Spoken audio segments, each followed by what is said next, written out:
June the 6th, 1944. Before sunrise, the western horizon of France flickered with unnatural light. Naval guns thundered from the English Channel, their shells streaking toward the Normandy coast. Above, the deep drone of aircraft engines filled the sky, carrying paratroopers who hurled themselves into the darkness below. It was the greatest invasion the world had ever seen. Yet even as thousands of Allied soldiers braced to storm the beaches, German commanders hesitated.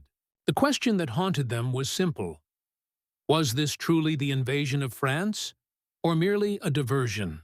For months, German intelligence had been fed a steady stream of reports convincing them that the main blow would fall not in Normandy, but further north, at the Pas de Calais. Hitler himself clung to this belief. In the early hours of June 6th, as the thunder of war reached his commanders, the dictator slept soundly, assured that this was only the beginning of a ruse. The roots of that hesitation stretched far beyond the beaches of Normandy. They lay in whispered reports carried by double agents, in false radio traffic echoing across the Channel, and in the carefully orchestrated illusions of Operation Fortitude. In Berlin, the Abwehr believed it had loyal eyes in Britain, agents who risked their lives to send details of Allied troop movements, landing craft, and invasion timetables. In reality, most of those agents had been captured long ago. Turned by MI5, they became the cornerstone of the double-cross system. What the Germans thought was truth was, in fact, a carefully woven tapestry of lies. At German headquarters in France, the picture looked convincing. Reports from trusted informants described an immense buildup of forces in southeastern England. An army under the command of General George S. Patton, supposedly poised to strike across the narrow Strait of Dover. Aerial reconnaissance confirmed what appeared to be camps, tanks, and landing craft massing in Kent. Yet much of it was a mirage. Inflatable tanks, wooden aircraft, and dummy installations. The deception worked because it was reinforced constantly by human intelligence. Voices that the Germans believed, but that Britain controlled. For the soldiers in the landing craft heading toward Normandy, none of this deception mattered. Seasick, silent, clutching rifles slick with seawater, they prepared to charge into German defenses that bristled with machine guns and concrete bunkers. One paratrooper later recalled how, as his plane shook from flak, he whispered a prayer, certain that his life depended not only on his courage, but on whether the enemy had been fooled long enough to give them a chance. Meanwhile, in the French countryside, German troops peered into the night sky. Many were bewildered at the scale of the bombardment, yet their commanders urged caution. If this was merely a feint, to rush reinforcements toward Normandy would leave Calais exposed. Hitler's conviction held them in check. Hours passed, and divisions that might have crushed the fragile Allied beachhead remained idle, waiting for an invasion that never came. The Allies had gambled on deception, and the gamble was working. Ordinary men and women, Spanish refugees like Juan Pujol Garcia, flamboyant Yugoslav playboys like Dusan Popov, and Poles, Norwegians, and Britons pressed into dangerous service had become the architects of illusion. Through them, Berlin saw what London wanted it to see. The dawn of June 6th was more than a military operation. It was the culmination of years of lies, double crosses, and shadows cast across Europe. The fate of the greatest amphibious invasion in history hinged not only on soldiers storming beaches, but also on words, carefully planted in enemy ears. As the first waves hit the sand at Omaha, Sword, Juno, Gold, and Utah, the success of the entire operation balanced on a knife's edge. If the Germans realized the truth too soon, the Allied armies could be hurled back into the sea. If they continued to believe the deception, the beachheads might hold. That morning, under the pale light breaking over Normandy, the world stood at a crossroads. Victory or disaster rested not only in the clash of steel, but also in the invisible war of deception. A war fought by spies whose Names would remain unknown for decades, and so begins the story of those double agents, the men and women who deceived the Nazi war machine and ensured that, on D-Day, Hitler was looking in the wrong direction. The story of D-Day deception began not on the beaches of Normandy, but years earlier in the shadowed offices of London's MI5. In 1940, as bombs rained down during the Blitz and Britain fought for survival, another, quieter war unfolded, a war of spies, lies, and double lives. German intelligence, the Abwehr, had dispatched dozens of agents across the Channel. Some parachuted into fields at night, others slipped ashore from U-boats, and a few arrived under false papers through neutral countries. Their mission was clear: to gather intelligence on Britain's defenses, factories, and troop movements, and to prepare the way for an invasion Hitler still believed possible. But the Abwehr underestimated Britain's vigilance. Thanks to a combination of coastal watchers, vigilant police, and the new technology of radar, most of these spies were captured within hours or days of landing. For the British, the question was what to do with them. Execution was the traditional answer, but MI5 saw a more dangerous and more valuable opportunity. Thus was born the double-cross system. At its heart was John Cecil Masterman, a historian turned spy master who chaired the 20 Committee, so named because the Roman numerals XX symbolized double-cross. Under his guidance, captured German agents were given a choice: face the hangman's noose or work for Britain as a double agent. Many chose survival, but survival came at a cost. Every message they sent, every detail they passed along, would be carefully rewritten by British handlers, designed to mislead the enemy without arousing suspicion. The risk was immense. If a single detail was exposed as false, an agent's cover could be blown. The Abwehr might realize the betrayal, and British deception operations could collapse. One interrogator later recalled the tension in those first encounters. "You had men sitting across from you who would gladly see London in flames, and yet we asked them to serve us." Among the first to be turned were men like Arthur Owens, codenamed Snow, a Welshman who had been feeding scraps of intelligence to the Germans before his capture. Others followed, some eager opportunists, some reluctant patriots of convenience. Their lives became a tightrope walk, writing letters, encoding signals, and transmitting radio messages under the watchful eyes of MI5. The Germans, however, remained convinced of their loyalty. Reports flowed back to Berlin describing everything from convoy sailings to aircraft production, much of it carefully salted with just enough truth to maintain credibility. This was the genius of the double-cross system. Never deny reality completely, but bend it, shape it, and slowly lead the enemy toward the conclusions Britain desired. For MI5 officers, the work required patience and precision. In cramped rooms lit by flickering lamps, handlers guided their agents word by word through radio transmissions, ensuring consistency in style and detail. German controllers praised their spies, unaware that every sentence was crafted under British control. The double agents themselves lived under extraordinary pressure. At any moment, a slip in language or a contradiction in reporting could cost them their lives. One recalled later that the silence after each transmission was unbearable. You sent your message into the night, and then you waited, not knowing if tomorrow they would see through the lie. These early experiments in deception proved decisive. By 1941, virtually every German agent in Britain was under British control. Instead of piercing the fog of war, the Abwehr was being fed a steady diet of falsehoods. It was a victory of patience and imagination, a triumph not of bombs or tanks, but of psychology and trust. What began as a desperate gamble in the dark days of 1940 became the foundation for something far larger.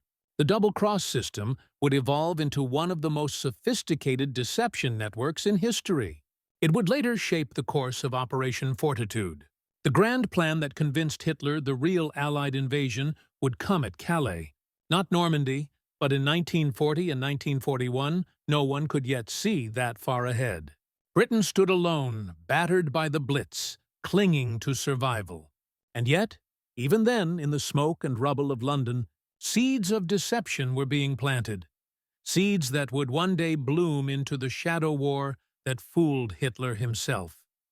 If the double-cross system was the machinery of deception, its gears were the agents themselves, a collection of misfits, dreamers, patriots, and opportunists who, against all odds, rewrote the fate of the Second World War. Each carried a code name, a carefully constructed identity, and a story so improbable that it often sounded like fiction. Yet these were the real architects of Hitler's confusion on D-Day. The most celebrated of them all was Juan Pujol Garcia, known to MI5 as Garbo. A Spaniard with no military background, Pujol detested both fascism and communism. Rejected by British recruiters at first, he approached the Germans, offering his services. With a flair for imagination, he invented an entire spy network of 27 agents, businessmen, sailors, diplomats, even a woman in Glasgow. None of them existed. Yet, through elaborate reports, delivered with a mix of truth and careful fabrication, he convinced the Abwehr that he was their star agent in Britain. It was a war of imagination, one handler later recalled, and Garbo's imagination was endless. To Berlin, his network seemed indispensable. In reality, it was a web spun from nothing. Then there was Roman Czerniawski, codenamed Brutus. A Polish Air Force officer, he had fought during the fall of France before being captured. When recruited by the Germans, Czerniawski agreed to serve. But upon reaching Britain, he offered his loyalty to MI5. He brought with him not just courage, but also credibility. As a soldier and patriot, he carried weight with German intelligence. Under British guidance, Brutus became a key figure in Operation Fortitude, feeding Berlin carefully timed reports that reinforced the illusion of a massive invasion force poised to strike Calais. Equally remarkable was Dusan Popov, the Yugoslav playboy codenamed Tricycle, charming, flamboyant, and with a reputation for gambling and women. Popov seemed an unlikely spymaster, yet his lifestyle was his greatest weapon. Moving easily among diplomats and socialites, he slipped between London, Lisbon, and New York, carrying secrets in plain sight. He so impressed his German handlers that they even tasked him with investigating American defenses before Pearl Harbor, an order that Popov quietly passed to the FBI. His double life embodied the glamour and peril of espionage. Every drink, every dance, a British officer later wrote, was part of the theater of war. Other agents were less flamboyant, but no less vital. Wolf Schmidt, a Dane codenamed Tate, parachuted into Britain in 1940. Captured almost immediately, he agreed to work for MI5. Over the next 4 years, Tate became one of the most trusted voices the Abwehr had inside Britain. His carefully managed reports shaped German perceptions of Allied air raids and convoy movements, laying the groundwork for larger deceptions. And then there was Eddie Chapman, the safecracker turned spy, known as Zigzag, a career criminal imprisoned in Jersey when the Germans occupied the Channel Islands. Chapman volunteered his services to the Abwehr. Trained as a saboteur, he was dropped into Britain, only to walk straight into MI5's hands. Rather than execute him, they saw potential in his cunning. Zigzag fed back a stream of false reports, including a fabricated account of bombing a British aircraft factory. To the Germans, he was a hero. To Britain, he was a weaponized liar. Their motivations were as varied as their personalities. Garbo fought from ideology, driven by a moral duty to oppose tyranny. Brutus carried the burden of a nation already enslaved by the Reich. Tricycle relished the danger, treating espionage as a grand game. Tate and Zigzag sought survival and redemption, finding new purpose as double agents. Together, they embodied the strange alchemy of war. Ordinary men thrust into extraordinary roles, each risking death at the first hint of betrayal. The pressure on them was relentless. Every coded radio message, every report carried the possibility of exposure. Abwehr officers were skilled interrogators.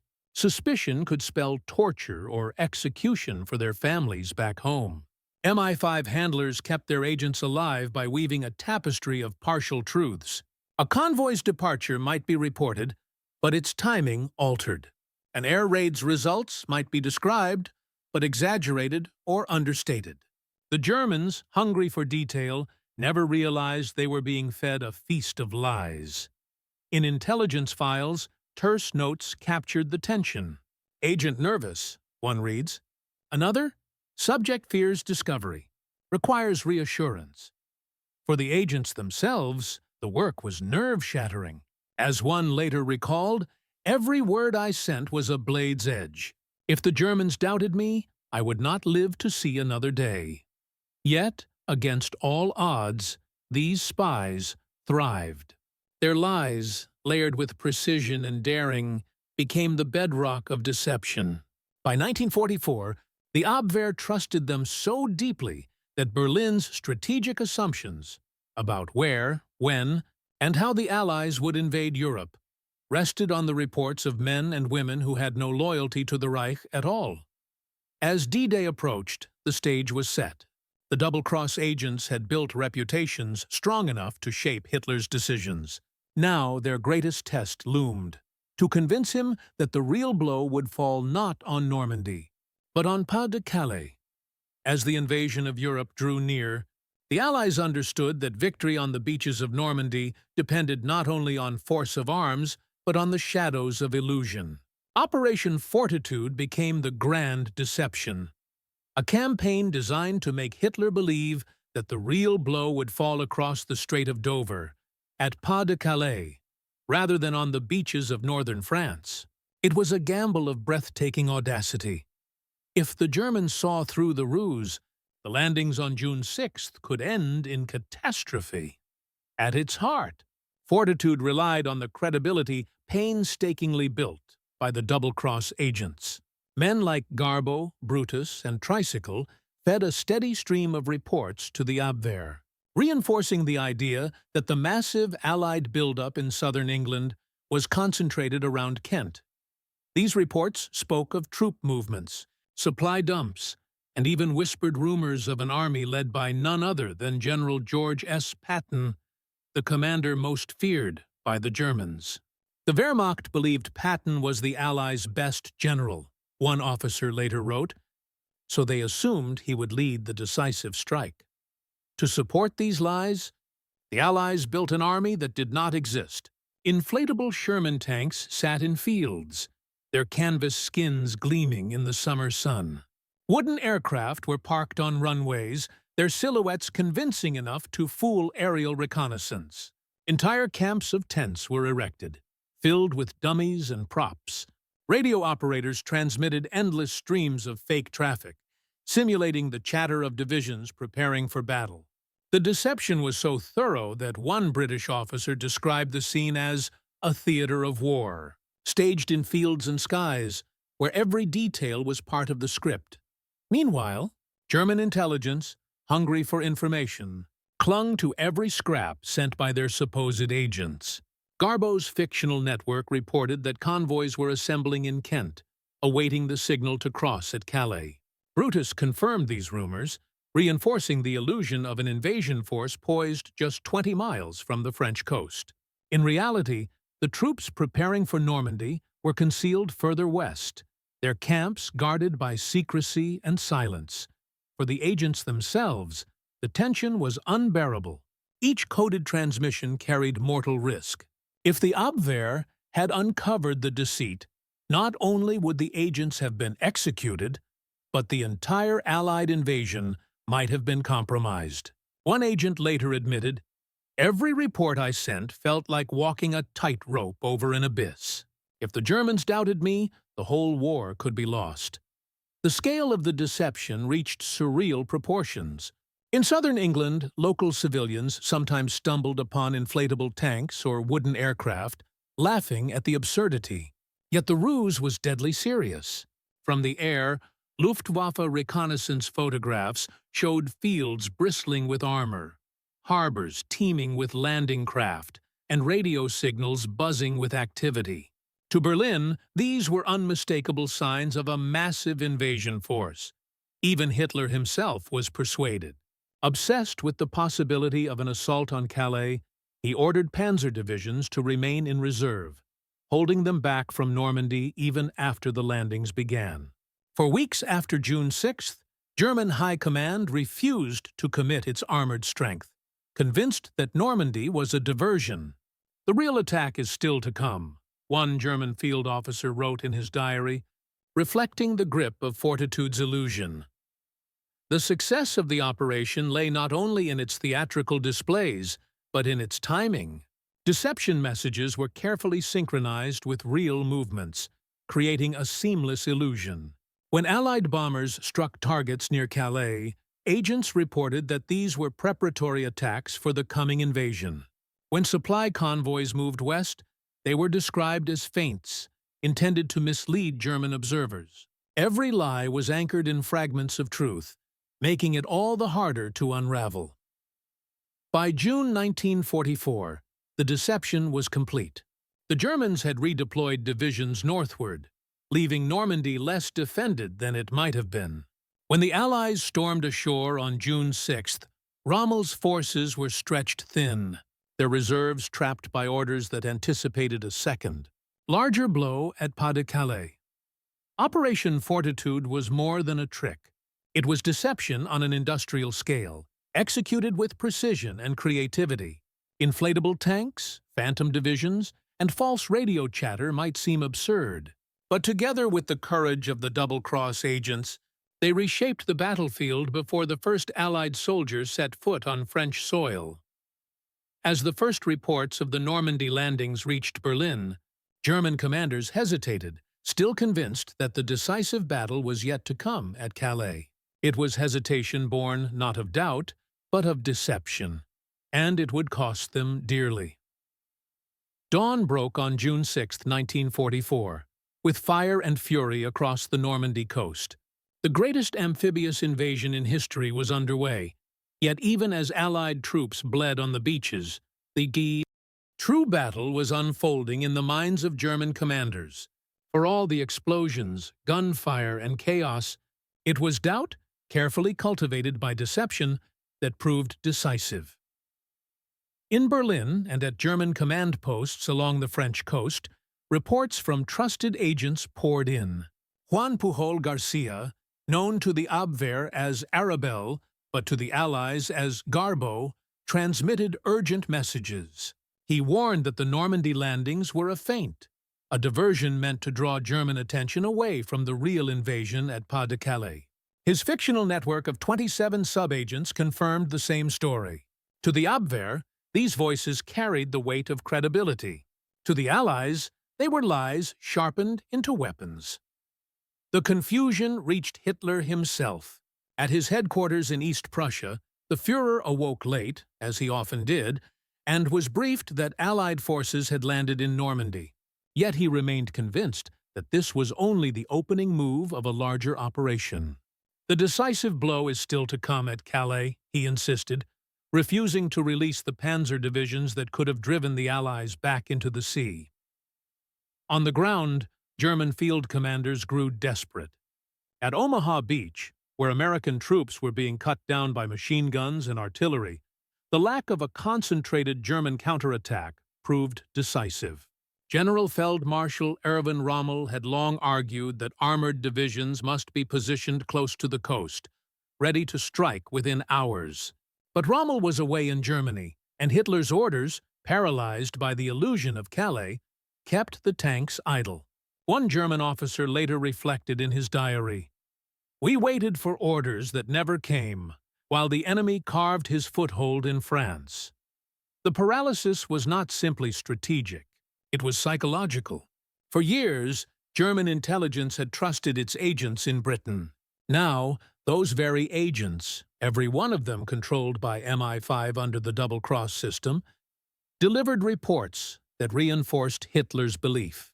Even after hours passed, with Allied forces pushing inland, Abwehr analysts assured their superiors that Normandy was a diversion. They expected Patton, the so-called Fire Brigade general, to lead the true assault at Calais.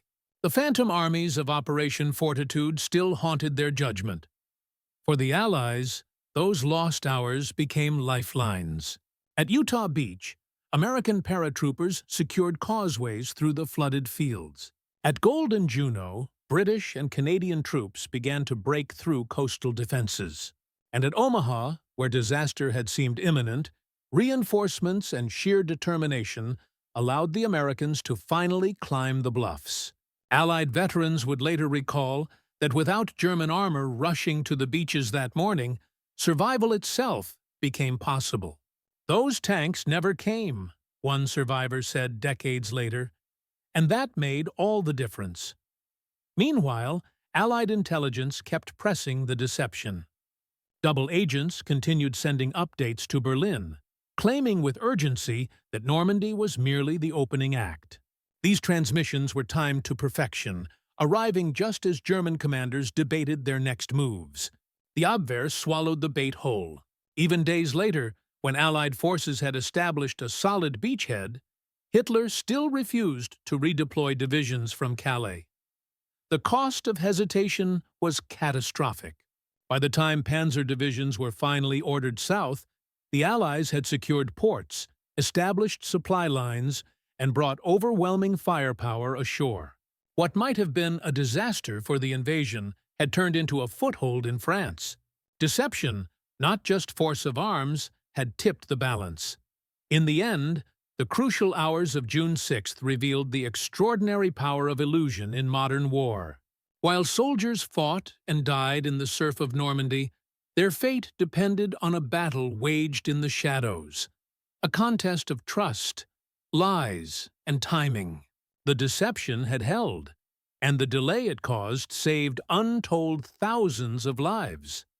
But for the Allies, the struggle was not yet won. Normandy was only the beginning. The next chapter would be written not in the radio waves of deception, but in the hedgerows and towns of France, where the liberation of Europe had to be fought mile by bloody mile. The beaches had been secured, the foothold in France was expanding, and the tide of the war had irrevocably turned. Yet, for the men and women who had fought not with rifles but with deception, the war carried a different kind of burden. As Allied troops pushed inland through the bocage of Normandy, the double agents who had misled the German high command found themselves trapped between triumph and unease. Victorious, yet forever bound by the shadows they had woven. The Abwehr, remarkably, remained oblivious. Even as German divisions were shattered in France, Berlin still clung to the false reports delivered by its most reliable agents. The very spies who had ensured the success of Operation Fortitude, Juan Pujol, Garcia, Garbo, Roman Chernyavsky, Brutus, and others, continued to transmit carefully crafted messages, prolonging the illusion that Calais remained the true Allied objective. Hitler's staff, desperate for certainty, preferred to believe the lies rather than confront the disaster unfolding in Normandy. For the agents themselves, the personal toll was immense. Garbo, who had fabricated an entire spy network of 27 fictitious informants, lived under constant strain. Each coded message carried the risk of exposure. One slip, one inconsistency, and the Gestapo could uncover the deception. Years later, he admitted in interviews that the fear of discovery haunted him more deeply than any battlefield danger. Yet in 1944, his reward for the charade was surreal. The Iron Cross, personally awarded by a grateful Reich for his loyal service, even as British intelligence secretly celebrated him as one of the greatest deceivers in history. Others found the cost more ambiguous. Dushan Popov, codenamed Tricycle, reveled in the high life of casinos, champagne, and intrigue, but even he carried the scars of constant duplicity. Roman Chernyavsky, the Polish officer who became Brutus, endured the anguish of serving two masters, never certain whether his work honored his homeland or compromised it. Some agents, like Zigzag Eddie Chapman, lived on the knife edge between opportunism and betrayal, forever judged in half-light. Inside MI5, the double-cross system remained one of the most closely guarded secrets of the war. John Masterman and his colleagues knew that even after D-Day, the deception network could not be dismantled abruptly. The flow of disinformation had to continue, not only to sustain illusions about Calais, but to protect the agents themselves. A sudden silence would have aroused suspicion, and suspicion meant death for anyone the Germans still believed was serving them. The war's end brought little clarity. Most double agents slipped quietly into obscurity. Their names remained hidden in locked files, their deeds unknown to the public. Some emigrated, seeking anonymity in foreign lands. Others tried to write memoirs, but official secrecy censored their words for decades. The double-cross system itself was not fully revealed until the 1970s, when declassified documents finally confirmed what few had known, that Britain had not only captured, but controlled nearly every German spy sent to its shores. And with revelation came reflection. These men and women had not carried rifles into battle, yet their lies had altered the course of history. Without their fabrications, panzer divisions might have crushed the Normandy landings. Without their carefully constructed illusions, Hitler might have concentrated his defenses where the Allies were weakest. In their silence and duplicity lay the fate of nations. Yet the legacy was bittersweet. Many lived with the gnawing knowledge that they would never be fully recognized, their victories buried under secrecy. One intelligence officer later remarked, "Their war was won in shadows, and in shadows it would remain." For the double agents themselves, history offered both triumph and erasure. Medals from enemies, silence from allies, and the weight of lives saved at the cost of endless deception. As the Allies swept across France and liberation spread through Europe, the great web of lies began to unravel. But the deception had done its work. Hitler had been fooled, D-Day had succeeded, and the course of the Second World War had been irreversibly altered. The agents faded back into obscurity, yet their legacy endured. Proof that in the greatest war mankind had ever waged, victory sometimes depended not on firepower, but on the fragile art of illusion. Dawn on June 6, 1944, had broken over Normandy with fire and thunder. The beaches were choked with men, machines, and the cost of war. Yet, as history later revealed, the success of that morning depended as much on whispers in the dark as on the rifles and landing craft that carried the Allies ashore. D-Day was not only a triumph of military might, it was a victory of deception, crafted by shadows who turned lies into weapons. The role of double agents in Operation Fortitude was decisive. Their carefully woven fabric of falsehoods held the German high command in paralysis, convinced that the storm at Normandy was a feint. Panzer divisions that might have rolled against Omaha and Sword Beaches remained idle in the north, waiting for an invasion at Calais that never came. By the time Berlin realized the truth, the Allied foothold was secure. The cost had been immense, but without those hours bought by deception, it might have been catastrophic. Churchill hailed D-Day as the greatest amphibious operation ever undertaken. What he left unsaid was how much it had relied on men and women who never carried rifles into battle. Juan Pujol Garcia, Garbo, spun his imaginary web of agents, convincing the Reich that its eyes and ears were loyal. Brutus, Tricycle, Tate, Zigzag, names that read like fiction, all played their part in sustaining the illusion. Their transmissions shaped strategy at the highest levels, altering the course of history with every coded word. The legacy of the double-cross system extended far beyond 1944. It demonstrated that intelligence was not merely about gathering secrets, but about shaping perception, bending an enemy's vision until they marched confidently into a trap. In the Cold War years that followed, the lessons of fortitude influenced both NATO and Warsaw Pact intelligence services. Deception was no longer a sideline to war. It had become one of its deadliest instruments, but for the agents themselves, the aftermath was more complex. Some lived in obscurity, their names hidden by secrecy for decades. A few were honored, like Garbo, who improbably received decorations from both Hitler and King George VI. Others faded into the gray margins of history, remembered only when intelligence files were finally unsealed. Their victories were buried under silence, their sacrifices written in invisible ink. Eyewitness reflections remind us of the personal cost.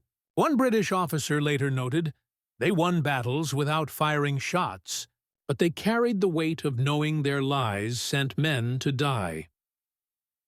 The moral burden of deception was heavy, even when it served a cause as just as defeating Nazi tyranny. And yet, deception had changed the very nature of war. From camouflage to misinformation, from psychological operations to cyber warfare in our own age, the principle remains the same. Perception is as powerful as force. Operation Fortitude became the blueprint for every major deception since. As the film closes, we return to that first image. The pre-dawn hours of June 6, 1944. Soldiers huddled in landing craft, engines churning the sea, unaware that the fate of their survival balanced on messages tapped through radios hundreds of miles away. In those hours, deception became as vital as steel. The greatest invasion of the Second World War was secured not only by courage on the beaches, but by lies whispered in the dark. Lies that saved lives, won battles, and left a legacy still studied today. In the end, it was not only strength, but the art of illusion that doomed Hitler, proving that in war, truth may be powerful, but deception can be decisive.